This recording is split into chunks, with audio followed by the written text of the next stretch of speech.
Thank you so much for joining us. I understood there's quite a few colleagues already logged on, so I would like to extend a welcome to anyone who was able to join us today for this session. First of all, well, other than thank you, I also hope that you had a chance to attend some of the other sessions that were taking place yesterday. As you know, the series this week was mostly focused on online higher education and how we have adjusted, those to the impact of the coronavirus or COVID-19. Most of the discussions so far have really focused on sessions around the design and the delivery of distant learning and online education and the implications that had for teachers and for students. So again, I hope you had a chance to also get a glimpse of those discussions earlier on. We will move forward in today's session to look more into the connection of higher education to the labor market and how we can better prepare our students to actually find a job after they've graduated. So as we know, of course, COVID-19 has a lot of impact economically around the world, including the MENA region. It was already difficult for youth, including women and refugees, to find access to higher education and to find jobs. But that situation has only, aggravated basically in the current situation with this pandemic. At the same time, as we all know, there's also, a great change in market demands and also in customer demands, perhaps. And there's a lot of new opportunities that are also at the horizon that we hope to look at today, and that really also, focuses on digital jobs and, issues like, e-commerce and programming, software development, mobile application development, digital marketing, name it. There's a lot more that we will touch on in this session. So it's really to look at not only into the challenges, but also in the opportunities that we see. And we have our experts in the panel that will shed some light on that today. Before we go into the specifics, I wanted to share a bit of practical information with all of you. So first of all, this session will run for 1 hour. We will have different parts and different questions. At the end, there will be 15 minutes of Q&A where we will select some questions from the audience. So please do share that with us, and we will come back to you at the end of the session, and our experts will respond to some of those.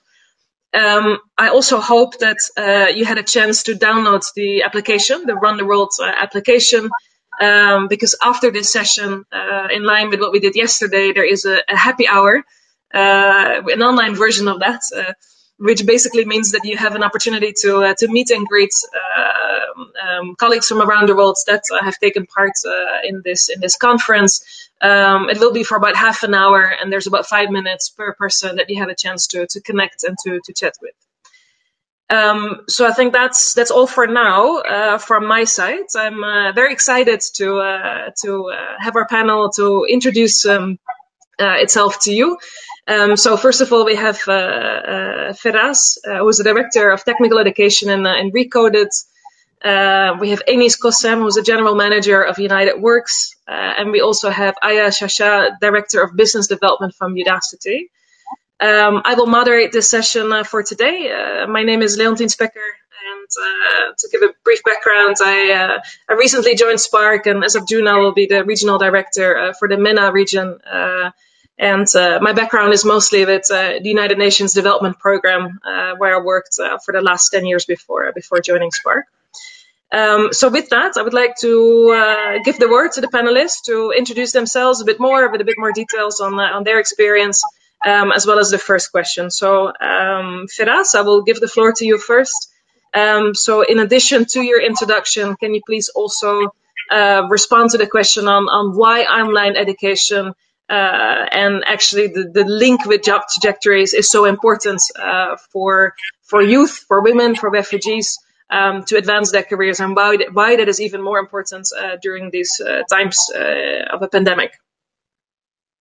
Absolutely. Thank you so much for the introduction to the session and the introduction to us.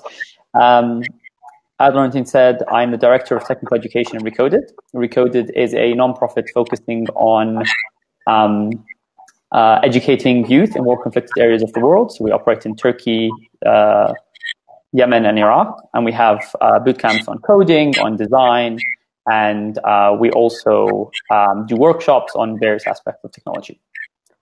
So regarding the question, Laurentine, I think access to education, as you said, is a issue specifically in the MENA region, and it has been in a while, and this has been accelerated due to the COVID situation. A lot of the education worldwide has gone online, and we're going to see a shift in a lot of jobs going online that can be taken online. So you have a lot of companies shifting. We as a company have shifted completely online. So from a skill set, a lot of people are now learning communication, how to build a community online, and the tooling that's being used. So I know a lot of people who've never used Zoom before, and now they're using it a lot.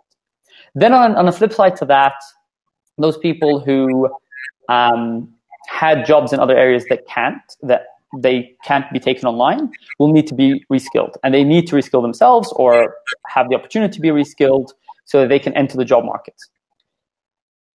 In addition to that, this poses a new opportunity. So you have people who, as education has gone completely online, or majority of it has gone online, because of the situation, it makes it more accessible to some people, but then obviously that brings a lot of challenges and a lot of new ways of thinking on how we educate and why we educate. So maybe I'll stop there, and I can pass over to another panelist. Thank you. Thank you so much, Faraz. I'd like to give the floor to Aya. Floor is yours, please. Thank you. Sure. Can you hear me? Great. Just by means of introduction, my name is Aya Shasha'a. I lead the business development function for Udacity for all our partnerships with governments and foundations. For those of you who aren't familiar with Udacity, Udacity is an online education platform that focuses on democratizing access to the highest quality tech education. And we work directly with governments and foundations to try to achieve national objectives such as decreasing unemployment, improving livelihoods, or increasing earning potential. In terms of answering your question, I think unfortunately this crisis has made a lot of youth around the world increasingly vulnerable in terms of their livelihoods. Unemployment rates are obviously increasing, and a lot of young entrepreneurs are struggling to survive during this time. What the crisis has also done, though, is that it has accelerated our global digital transformation. So there's a shift towards what many are referring to as the new normal, which has a very strong emphasis on the digital economy. So then that digital economy typically allows a lot of people to work online, to work virtually, and to get paid through the internet. So in my view, today we are kind of in a unique place to provide an opportunity for many vulnerable communities who traditionally were more constrained in terms of mobility and in terms of their employment status. And these facts are not really regulated by the digital economy. So what this means is that accessible online education, and specifically job-ready online education, that is delivered obviously at high quality and is effective, will be a huge enabler in getting vulnerable communities sufficiently skilled to participate in the digital economy and in the workforce.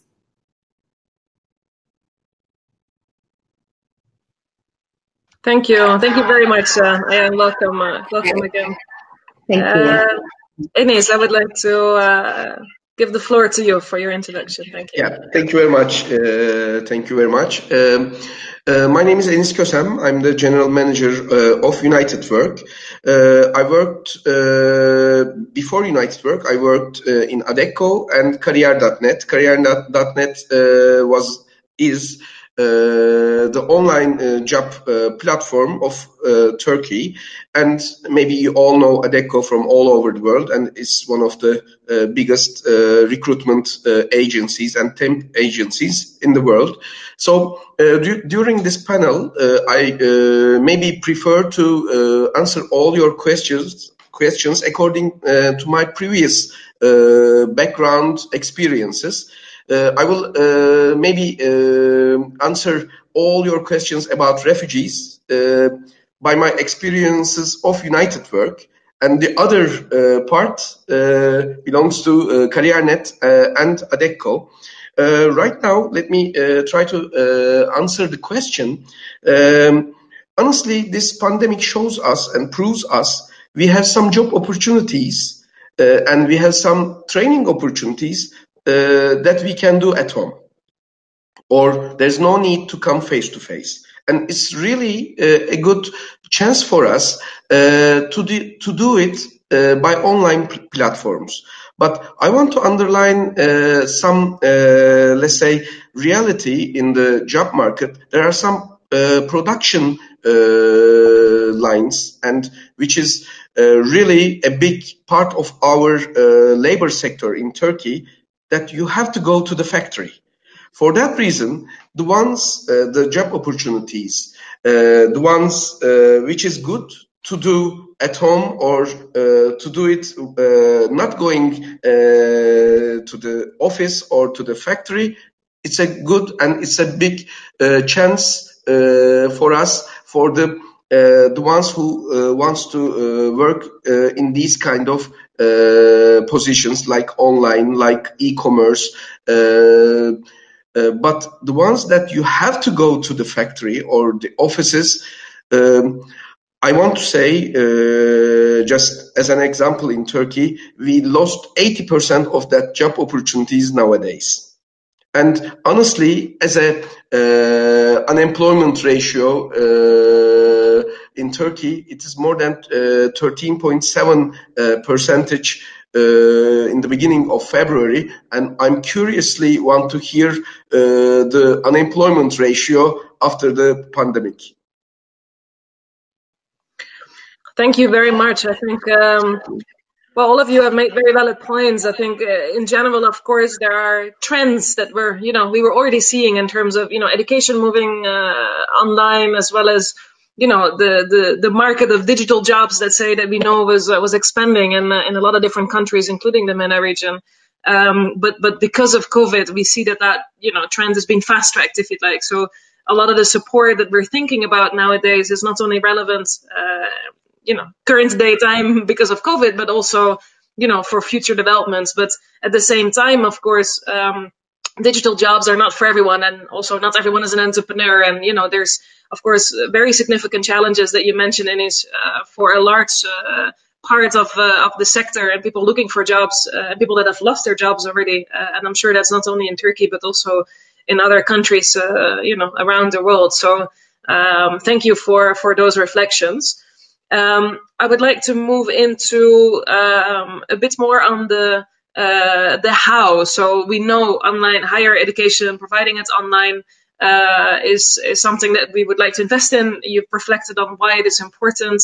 In previous days, as I mentioned before, we've looked into the technicalities, like what is the impact, for students, and how can teachers adjust to it. My question to you is in terms of access. So what is your experience in terms of how accessible is higher education provided online to the beneficiaries that we're targeting? So that includes mostly, it includes refugees, it includes women and youth and the most vulnerable. Do they have access to internet? Do they have the right equipment? Do they have electricity, or is even that, a big challenge? And how do you see that that's impacting, them taking part in education? So let me pick a different order. So maybe Aya, if I can go to you first. Thank you. Can you hear me now? Sorry, I'm testing my microphone all the time. I can hear you well, thank you. Okay, very good. So, you're bringing a really important point. Accessibility is definitely a challenge. First things first, any online education platform that's chosen to service vulnerable communities needs to be simple, and the requirements needed to kind of support that platform need to be basic in terms of technology. Secondly, I think the entities driving these at-scale online programs to be able to reach vulnerable communities ideally should have strong relationships with governments and the private sector, and have kind of proper on-the-ground dedicated program management to navigate and troubleshoot through these, local contexts, right? That being said, a few elements have worked for us at Udacity as we've explored these different opportunities that I'd like to share. The first one is partnerships with local institutions, be it telecommunication companies or that are able to support on internet access, or public universities and cultural institutions who've provided a lot of support in terms of space and instructors at kind of the right cost. I would say also I've stumbled into a couple of innovative startups and NGOs that are really trying to focus on serving these communities. So I think a year or two ago, I stumbled into a nonprofit called Becky, which is a Dutch nonprofit based out of Holland that basically does one thing. It recycles old electronic devices from corporations and institutions, loads on updated software, and then ships them around the world to reach refugees with limited access. So I think there are some innovative concepts out there, and we need to really start exploring them. I think the third thing that I've seen also work is that online education can have a component of it needs to be interactive, and to some extent it needs to be static. So we need to kind of, as content developers and as education platform providers, think about these two, the trade-off between having a very interactive platform and also think about when people can access content and at what point, and where, what is the repercussion on their learning. I think the last thing is blended learning solutions and other customizations that are tailored towards these vulnerable communities. So, for example, one of the things we did when we worked with the World Food Program and AUB, focusing on a pilot refugee program in Lebanon, was to kind of provide a lot of reinforcement learning on the basic foundational skills through a blended learning model. And that was very effective in allowing us to kind of level ground everyone and also eliminate many issues related to access, because you can use these forums in a one-to-many setting as opposed to a one-to-one setting, which decreases resource requirements. So aside from some of these options, I've only mentioned a few that we've kind of used. I think governments, foundations, private sector, we all kind of need to play a role in efficiently and strategically funding some of these accessibility requirements. I mean, this is our responsibility. And I think with online learning, we need to hold to, the bar high. So we should strive to get learners sufficiently skilled in a short period of time so that they start kind of making money, getting paid opportunities within 6 to 12 months at the most from when they start learning, as opposed to taking them through a very, very long journey before they start to become economically productive. And that basically takes a big number of learners off your kind of expense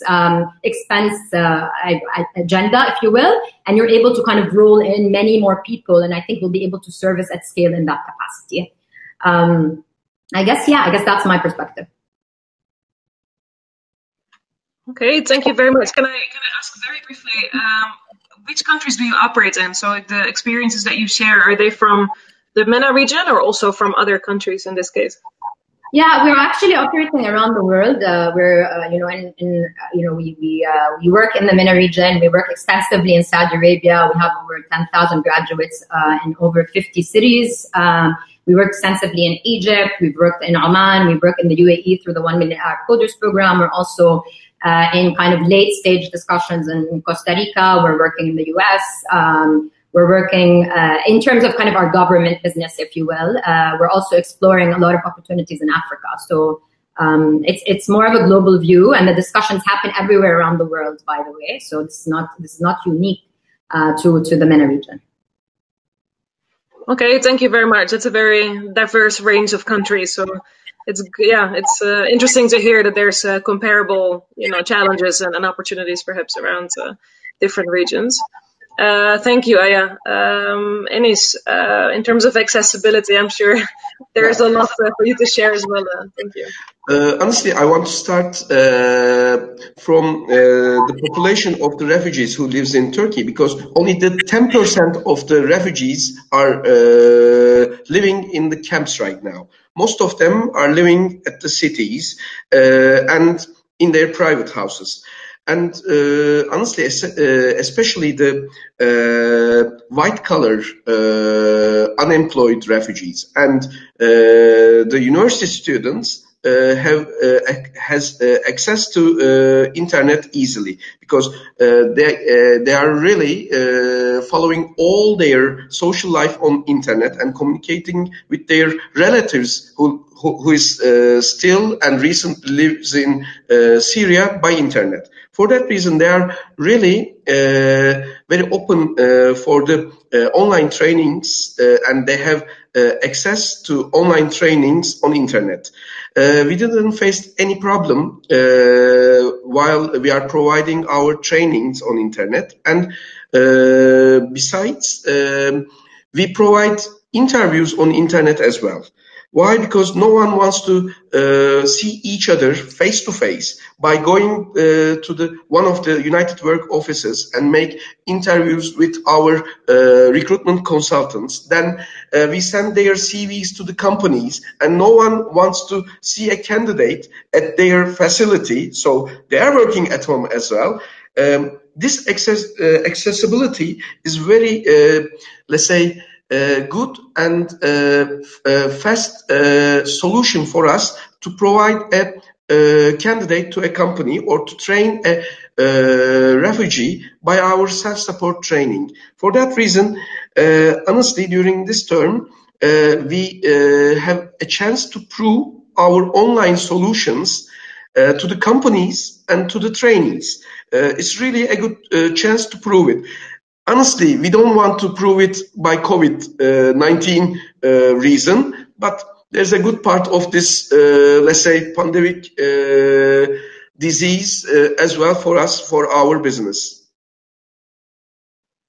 Thank you. Yeah, so it's again a crisis that, also brings opportunities, strangely enough, and pushes us maybe to move forward with some of these developments. So thank you for that. Let me add a small thing.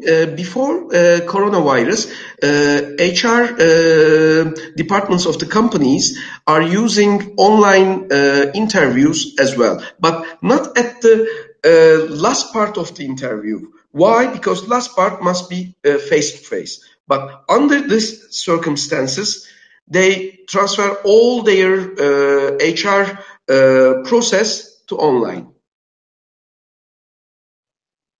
Thank you. It's an interesting and a new world maybe also of conducting interviews. So I'm glad that is working.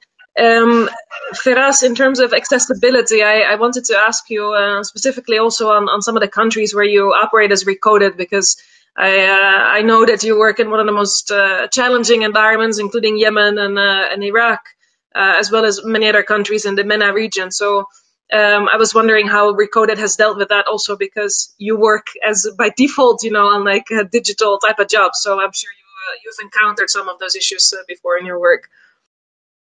Yeah, no, absolutely. And I resonate with what Aya and Anis have been saying. So, for example, if I go country by country, Turkey, we've seen what you mentioned, Anis. We didn't see much of a problem with internet connectivity or accessibility. We do currently work in Istanbul. And it's the only program we have online that we shifted completely online. So back in around February, beginning of March, we decided to move our programs, which were usually a blended learning program. So we have program managers like what you recommended, Aya. We have program managers on the ground to look at logistics. We have a training team there on the ground. And with Turkey, the move online was pretty seamless. And this may be because we operate in Istanbul. We have operated in other areas of Turkey before, but we haven't had to encounter that during the COVID pandemic. Now in Iraq, it was a bit more complicated. So we had two programs set to run, one in Erbil and one in Mosul. And again, these were on the ground programs. So we had program managers in Erbil and we had the training team in Mosul to run those two programs. And when we shifted online, there was a lot of discussions on how to do that. And what we decided to do is actually join both programs and bring the training teams together, so have a bigger program than we usually do. So now we shifted from blended to online completely. The program managers cannot move around in the Kurdistan or the Mosul region, and accessibility became a massive question here. So the first one was internet. For any online program, as I said, this is the biggest hurdle here. And there's a lot of things that we considered, and the option that we came up with was buying mobile access points for all the students and sending them by post, where they can access the program online. Now, we still it's not completely hands-off, so our trainers still have sessions with the students. It's not a platform where all the education can be done self-paced. And we find that a problem-based learning model seems to be the most effective. And from a content perspective, as I was saying, that there's a trade-off between having it static and having it personalized and be able to kind of interact with the students. And we do have students who've kind of struggled with this. So even if they have access points, you have internet cutoffs, you have until the generator comes back on, the connection isn't strong enough for their video cameras, which obviously then you have an attendance, an engagement conversation to have, and how do you make sure that community is being built? And those people who have internet issues, do they feel as engaged as those who don't have that problem? So those are the things we considered. Do you have students who, on the contrary, even in Mosul, Erbil, Turkey, or Yemen, we haven't started the program. We're in the application process for that program. I'll come to that in a second. But in Iraq, even the students in Mosul who the internet connection isn't at its best, really love the ability to work from home and not being able to having to commute and to work in a much more flexible environment. And we've also been able to adjust our schedule much more universally to accommodate all the students. Now with Yemen, this is even a bigger question, because as I was saying about making those relationships with telecom companies, it's much harder in a country like Yemen. Like in Iraq, we have conversation with Zain, we have conversation with other telecom companies, and we were able to provide those access points. So this is something we're still dealing with Yemen because the program hasn't started. There are access points that we are looking at. It's more expensive, and then there's that trade-off. Like, do we delay the program and see what happens? Do we have a poll to look at which students need it? And some students have really good internet and some don't. And it becomes a trade-off between timing, quality, and cost, basically between the three. So those are the initial thoughts on all of that. Yeah, I'll stop there, and we can elaborate as we go. Great, thank you very much. In fact, if you'd allow me, I would like to elaborate a little bit. And my question mostly to you, very briefly, to the whole panel, in fact, is when we talk about accessibility. I mean, of course, I mentioned the tech side of it, so electricity, equipment, those type of things, but from surveys and also, of course, from our own experience, we know that the environment itself sometimes at home doesn't allow people to really either, do a job online or, follow online education. That could be kind of a home situation or, any other personal situation that someone is in that makes it more difficult. So I was wondering if you see a big difference for women, for instance, for refugees or for other groups amongst the beneficiaries on whether they have specific needs or challenges that they are encountering besides the technical issues maybe around having access. Should I start this off? Sorry, I didn't give the floor. Yes, please, Faraz. Yeah, absolutely. So what I've been noticing, so we do a lot of surveys with the students to see what's happening with their thoughts, to get their feedback, to make sure that the quality of the programs are run at the best way possible, in the best way possible. What I've actually seen is that unless there's a particular cultural, like family consideration where the family isn't, and we've never had this situation, by the way. Like, I can see it being an issue, like a family not being open to their daughters being on a video camera with 20 others. What I found is that women are more likely to join these programs in our program because now we have the flexibility. Now you don't have the consideration and everyone who knows the cultural limitations or the cultural aspects of the region. For example, a lot of parents would not want their daughters to come back at night for an evening class. And the reason we do it, we want to do it in a way that our programs are designed so that if someone's working or studying, they can still upskill themselves without having to leave their current position or leave their studies. So usually our programs are in the evenings and weekends. Now, for women, this poses a challenge, because if you have a program in the evening, then do they want to be commuting at, I don't know, if it's 3 hours in the evening from 5 to 8, do they want to be commuting at 8, when, especially in the winter when sun sets earlier. So now that we're online, you don't have those issues. So women are more likely to join and are much more able to be in all the programs, all the workshops, all the speaker sessions we have. And I see a lot of excitement and our percentage of women in programs, usually we aim for 40% women within our programs. We're now hitting 50%. So I actually think it's helped it rather than hindered it in any way. Good, thank you. That's a good perspective on that. I was wondering, Aya, if you had the same experiences. I think you were listening carefully, but maybe have a... Yeah, no, I guess super interesting. I completely agree with Firas.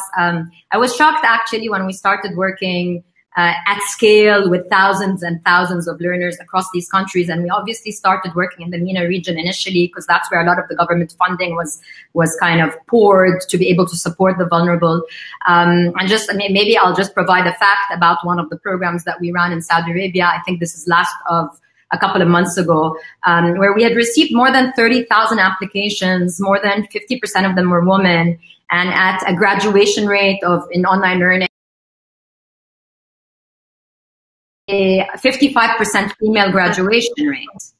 So this is, what that actually proves is exactly what Firas is saying. Not only are they interested and not only do they find it to be very convenient and very flexible, but they also, many women actually specialize in STEM in this part of the world.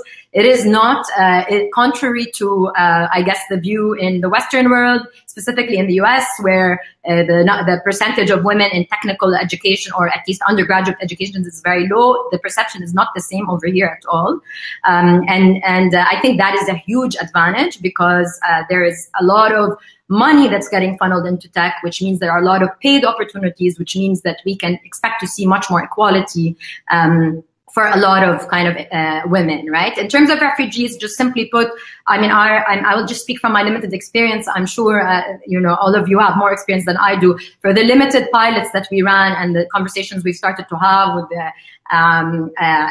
different entities and foundations, I see that being a little bit more of a challenge, but there is an infrastructure that is kind of coming into play, and there are some great partners on the ground that I think are trying to isolate people, and that's why blended learning is kind of becoming a little bit more important. The question is, what do we do today with COVID? How do we isolate people? And I think that's for a different discussion. But good points, Firas. I agree. Thank you. Thank you very much. Enis, did you have the same experience in Turkey? Yeah, Firas summarized it very well, honestly. We have the same situation here. Honestly, we have 7 offices in 6 cities of Turkey right now. They are the big cities of Turkey. The main problem on women trainees are, before coronavirus, how do they transport to our offices? Sometimes in Istanbul, they need to change minimum 3 vehicles to come to our offices to face-to-face training. But online training solved this issue, and the participation of women is really higher than before. Our percentage is something like 31-32% of women before the online training, and it is almost the same right now, 50-50.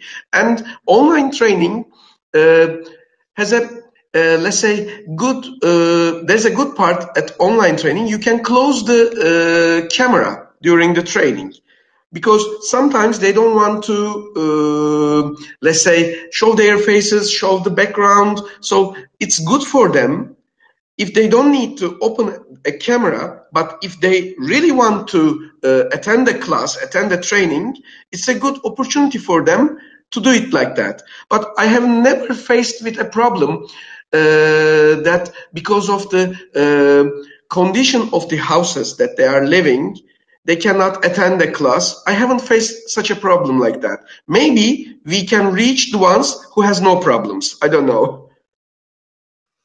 Good. Thank you very much for your reflection. So that's perhaps across the board a more positive response. So that's quite good, maybe, that there's more opportunities for people to attend. I would like to move to the third question, if that's okay with you.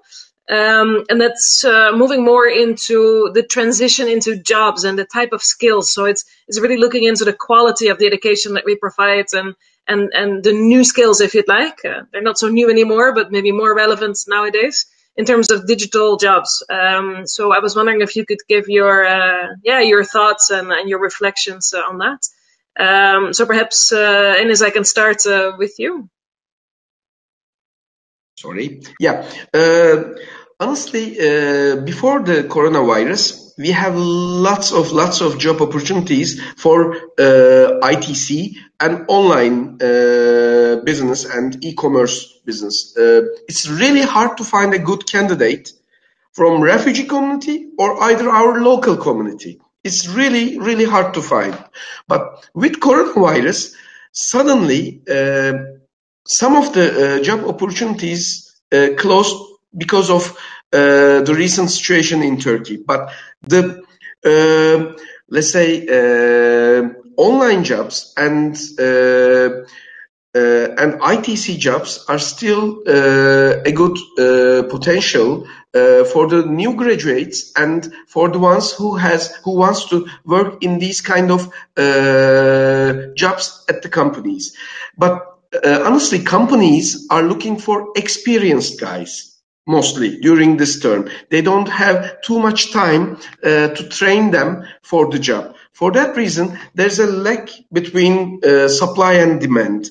I hope in near future, I hope when we learn how to live with coronavirus, this lack will be solved and many job opportunities in ITC business will be placed by unexperienced job seekers, and we will have chance to fill these jobs. But I want to underline something. It's really important. The number of available jobs are really low at the market right now. Thank you for that. Firas, could you reflect a bit on this? And this is, of course, the main mandate, I think, of Recoded, if I can say it like that. So yes, absolutely. So, as you said, we focus on training youth in war conflict areas of the world to enter into these skills. So STEM subjects are what we focus on in design and coding. And I think it's interesting because education, I feel, and maybe because I'm in education, that I feel has made a massive shift with COVID. I feel that, and I may not have enough context on this, but I feel that companies are, as Enes said, holding back and not hiring even if they were hiring, they put on hold. And we're yet to see this becoming a norm for companies. A lot of companies were forced to go online and they don't have the structure and I mean, take this with a grain of salt, obviously, because I'm like, this is just my own perspective and what I've seen. But I feel like if a company has gone online and hasn't got the structure in place for online training, for how to onboard new staff online, and all that hasn't been put in place. And do they start planning that? Are they staying online forever, or are they going back to the offices? Everything's up in the air. No one knows what's happening. So what I've seen is companies have pulled back and said, okay, now that we don't know what's happening, let's not hire. Let's not do anything. Let's just wait and see what happens. So this is, even though there was always this divide between experienced individuals going to these companies and recent graduates or recent trainees, now I think the chasm is much bigger. Now, to say that, now we also have the situation where all these companies who were resistant to going remote and hiring remote have now considered it. They've now been forced to go online. Their staff has been trained on communication when they're online, the tooling there, how to build that community. And now this is something they have to deal with. And they're forced to look at how to keep their employees happy when they're working from home. What does work-life balance look like? What does managing a remote team looks like? So now it becomes an option. So something that I would love to see is in the regions we work and across the MENA region, companies abroad or larger companies in other countries start hiring remote workers. Like, this is something that I would love to see. And I think now, given the current situation and given the context and what has happened, we're closer to that. companies, just as soon as they figure out if they want to stay like this, if they want to go back to being in an office afterwards, if a company commits to being remote and being online, then all those processes and regulations and everything will start being put in place. And when that happens, now geographies and boundaries between countries becomes less of an issue. And now a company in Dubai can hire a developer in Iraq or in Turkey. And now we open the job market and all those options of jobs in other countries to all these refugees and all these people who are being trained, or the women who don't want to leave the house but want to work from home and want to have a career in tech. Thank you. So yeah, the cross-border opportunities, I mean, of course, in terms of digital work, that is a great advantage. It comes with some challenges, of course, but it will, of course, also open up a lot of doors, particularly also for refugees if they're in a country where the job market is very tight. So thank you for those reflections. Maybe Aya, before I turn to you, I wanted to ask the audience if you'd like to share any questions with us now for the next session, the next part of the session, where we will do a round of Q&A. So I would like to encourage you and welcome any questions that we can select from. And Aya, I was just looking at some of the questions that the audience has already shared, and people are very interested to learn a little bit more also about the most vulnerable, and also in countries like Libya, for instance, and other more conflict-affected countries in the MENA region. So I was wondering, in your answer, can you perhaps reflect a little bit on that, if you have any experience on that in particular? Thank you.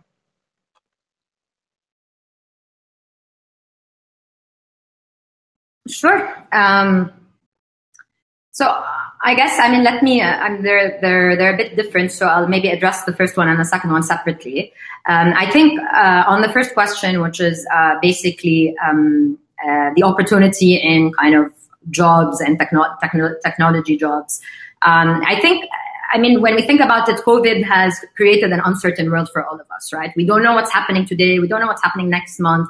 But at one point, the dust will settle and we know what direction we're heading in, right?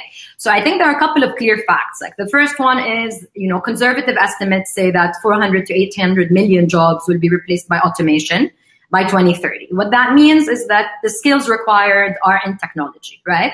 At least there are many skills required in technology. Of course, there are some in emotional intelligence, etc. But this is a huge one, and it will be a paid kind of opportunity, which typically means it's an equalizer. I think the second thing, which I think Firas pointed out too, is today, if you look at the freelancing job market, 60% is in tech, which means it's virtual, it's remote. You can access it from your own home. You can learn the skill and you can apply it immediately without even, and I mean, this maybe addresses slightly the vulnerable communities. You don't need to speak a certain way or have a certain background or dress a certain way or have a certain background education. Anyone who's a good coder is a good coder, and majority of people can learn a basic technical skill that can allow them to get paid, right? So I think that is the second. I think the third is companies cannot not digitize. Even if they wanted to not digitize, today they can't. So yes, they may go back to offices, but they will never be able to go back to what they were doing before, which means that even employers are going to need more and more tech talent. And they've been saying that for a long time, but now they're actually going to accelerate the hiring and the search for these individuals. And they're not going to hire any youth who don't have these skills or don't understand this. So, I mean, at least in strategic roles. So I think, long story short, I mean, there is kind of a positive direction towards tech skills. And I think if I want to link that to vulnerable communities, I think tech skills are probably the most equalizing skills that people can learn, because everyone can become as good at it as the other. And you don't really need to have a background, as I said. I think in terms of one of the things that we do that tries to address vulnerable communities, and I think in the online learning space, is what we refer to as the challenge model, where we kind of go out, and I think I've seen a couple of questions in the chat, and we kind of, I'll just give an example of the 1 Million Arab Coders program, and I think we can use that just as an example, where we actually go and we open up our platform at a very, very basic level to everyone in the world with no barrier to entry. Basically, obviously there are some B2G or G2G relationships that happen to be able to unlock kind of access. And based on that, people who demonstrate any form of commitment and are able to move are given opportunities and are granted scholarships to move to next stages of learning and unlock next stages of learning to get into more depth. So that way, not only are you dedicating or giving access to the vulnerable, but you're giving access to the vulnerable who are committed, which is actually a great use of resources and is also probably going to generate kind of great impact to the community. Yeah, I guess that's it. Thank you, and thank you very much. I had one question also related to this, and that's specifically maybe for you, Aya, in terms of supporting government with actually some of those programs and delivering those at scale for vulnerable groups. I was wondering, from your experience, can you share a bit more on that point? Sure. I mean, I think governments are kind of finding that they need to play an increasing role in supporting their youth. A lot of governments, I mean, let me just take, the government governments in the MENA region, have graduates from their best universities in engineering who are unable to be employed for over a year. 30% of graduates of the best engineering schools end up being unemployed, despite the fact that this is the highest in demand skill. So they recognize that there's a gap, a market gap between the supply of talent and the demand of talent. This is very dangerous. It's very, it can cause a lot of civil unrest. It can cause a lot of issues. They also recognize that they're not able to reach the vulnerable in towns and communities that are outside of the main cities due to infrastructure issues, etc. And I think what we've kind of done, and I think kind of is doable through online education, I'm sure Firas can speak more about this as well, is to kind of partner directly with governments and to choose specializations that are very job ready, that are very kind of project-based, as I think Firas referred to as well, so very kind of applicable, and to kind of coach and guide a massive number of learners, i.e. thousands and thousands, not 50 at the time, to be able to within a couple of months, develop a technical skill and a digital profile and a portfolio to show off their own skills, so that ultimately they can kind of speak to employers, they can find more opportunities. This has really worked out for us. Actually, our first program in the region in 2015 happened with the Egyptian government, where we were a three-way partnership with Google. And at the time, we kind of developed a program called the Mobile Application Launchpad, where 1,300 Egyptians submitted their apps to the Google Play Store. We kind of were responsible for the education component. And it was a competitive program. 78% of them graduated, and within 2 months, 50% of them started to get paid in euros.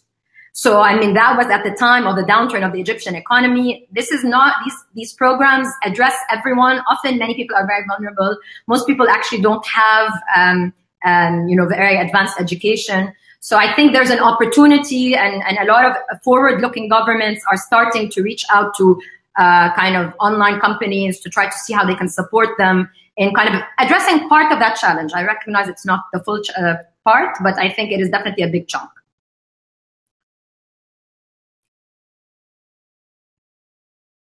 So if I may, I would like to elaborate on one point here with regards to university students and those skills there and problem-based learning. If I take myself as an example, I did engineering in university in London, and I did, and what you find is I did not know how to code when I left, even though we had coding modules. And I think there's also part of this where we need to change, and this I think was linked to the question originally, like how do we change online education? How do we make sure that the people graduating from these online education programs are equipped with the problem-based skills or the relevant skills of actually doing the work straight out of university or straight out of these programs?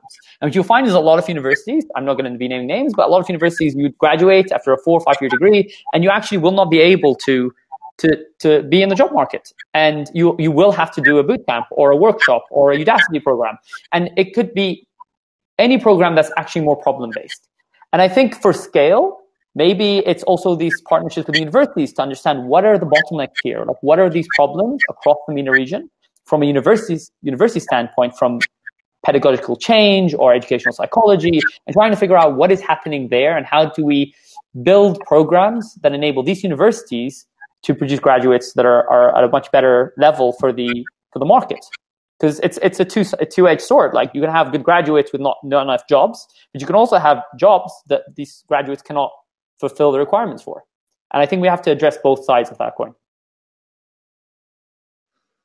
Okay, thank you very much. We have about 10 minutes left, and I have a few questions that are coming from the audience and that are somehow related to each other. So I was looking at that to see how we can address most of those efficiently. So the first question, and it runs across several comments from people, is the legality of the work.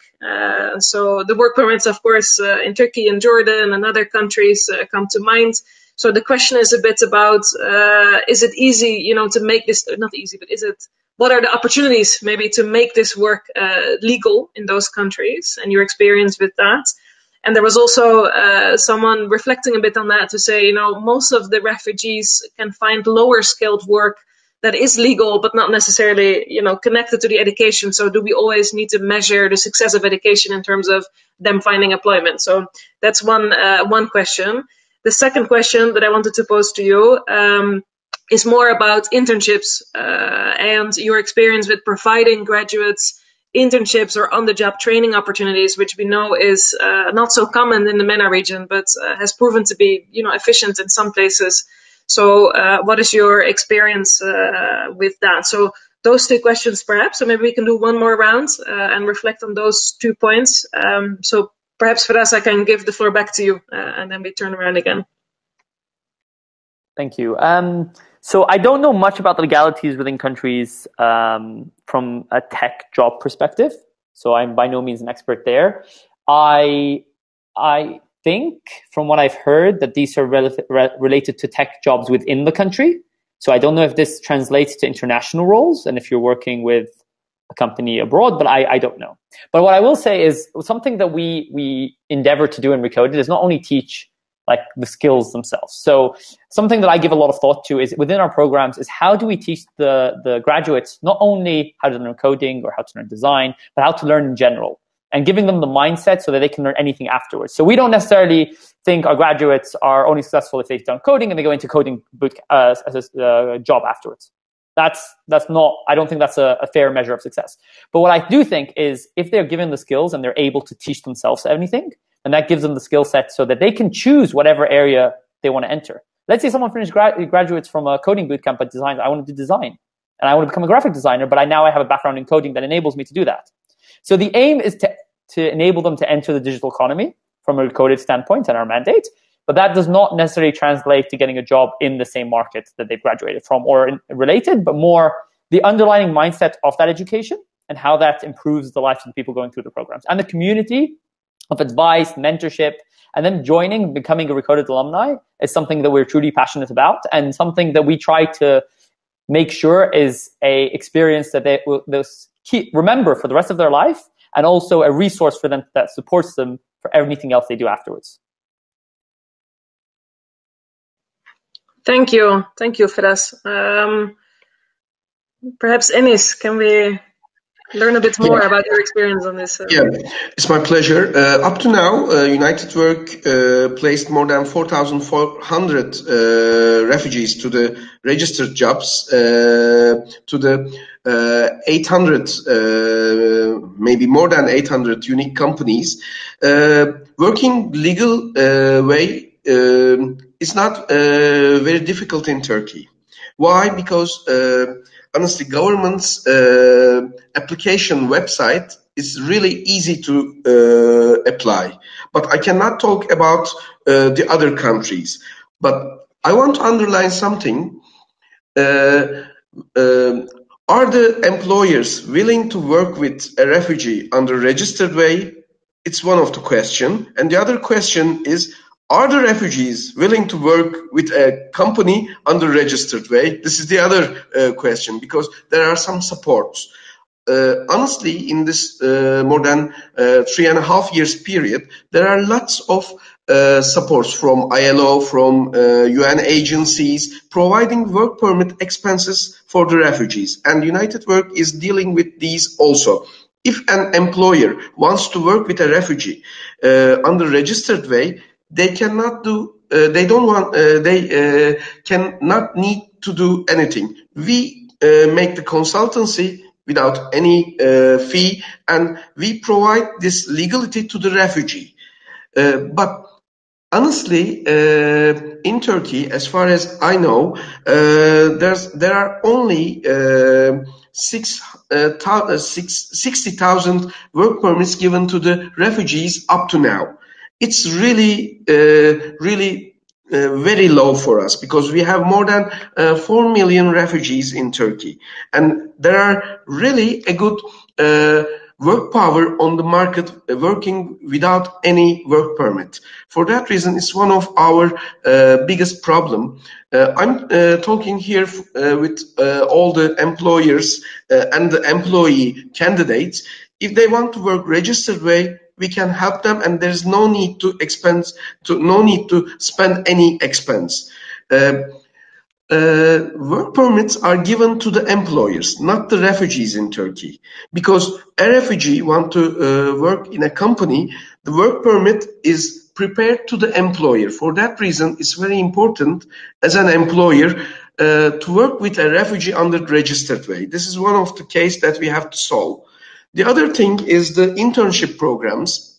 In Turkey, internship opportunities are not especially in government sector. It's almost all the internship programs opened in private sector. For that reason, candidates should follow up the internship opportunities by following up the internet advertisements or connecting with us, because to entering a company, to a career, it is the best way to catch an internship program.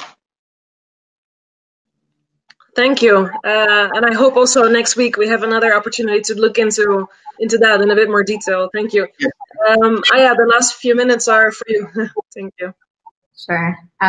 So I guess in terms of legality, my personal experience kind of on the refugee side was both in Jordan and Lebanon. In Jordan, I saw that, I'm not sure exactly what the law says, but what I do know is that refugees often do work in Jordan. There are program success outcomes that have come out of, for example, some of the luminous education initiatives and others that are pertaining and related to refugees. But what I also do know is that, when we work on upskilling individuals, we're not only relying on the few local companies. Typically, the formal economy in these countries is so small, it can barely capture its own population. We need to kind of be creative and think about the kind of digital economy. That's definitely really important. A lot of these refugees move from one country to the other, and I think they also service each other within their communities, and they work with each other within their communities and find paid opportunities there. So I think it's gray. It's not very clear. I think for Udacity, for example, to be effective in servicing refugees, we really need to make sure we're working with the right and the most knowledgeable local partners on the ground. And that's something that I think, we do know that the AUB, for example, based on the president of the AUP's discussion yesterday, actually works directly with a massive number of refugees. I know in Jordan, Luminous is doing that as well. So I would be curious to kind of engage further to understand, because there's obviously a secret sauce somewhere, right? The second thing about internships. So I think one of the things that we measure ourselves by is what we call livelihood outcomes or career impact outcomes. And I think over there, part of it is what you call formal internships. I think that having a company that sets up one-on-one internships for everyone is kind of not scalable at the scale that we're looking at. But I think the best thing to do is to kind of invest in kind of local career servicing that is kind of very connected to kind of connect skilled graduates or even skilled refugee graduates with some of the local opportunities through partnerships. But I think the second thing to focus on is really getting a lot of these graduates into the freelancing market and to become globally competitive, as kind of Firas started to say, even on the more basic roles. So I think it's very intimidating when we say something like data science, but data entry is kind of the first step, and you learn how to enter data into Excel. That actually is a paid opportunity online of $4 an hour, and that is really not bad, right? So I think, I mean, when we start to explore things, we should kind of recognize that skills can be broken down to the most basic level, and that vulnerable communities often are starting kind of at the lowest level, but that also means that they're learning a capability that for what they plan to do is, would result into kind of an internship or an applied skill that could pay them money eventually. Thank you very much. I think that's maybe a positive note also to end on, in the sense that, even the most, basic application should be, accessible for everyone. And there's opportunities on different levels, of course. So we all recognize the challenges and that we've discussed today, but of course also, the entry points moving forward. So thank you very much for your reflections on this. This is also a bit of a bridge, I think, to next week. And I would really like to invite everyone also to join those sessions, because there we will go more into the impact of COVID-19 on SMEs, but also on access to job opportunities, of course. Before I end, I would like to remind everyone that there's the happy hour, the online happy hour, the COVID version maybe, where you can connect to colleagues who have attended. We had more than 70 people that listened into our conversation, so I hope many of you would have an opportunity to stay behind. Thank you very much for everyone who has connected to us today, and a particular thanks to all the panelists for sharing your experience on this. So thank you very much, and I hope you have a good day. Thank you to you. Bye-bye. Thank you. Have a good one.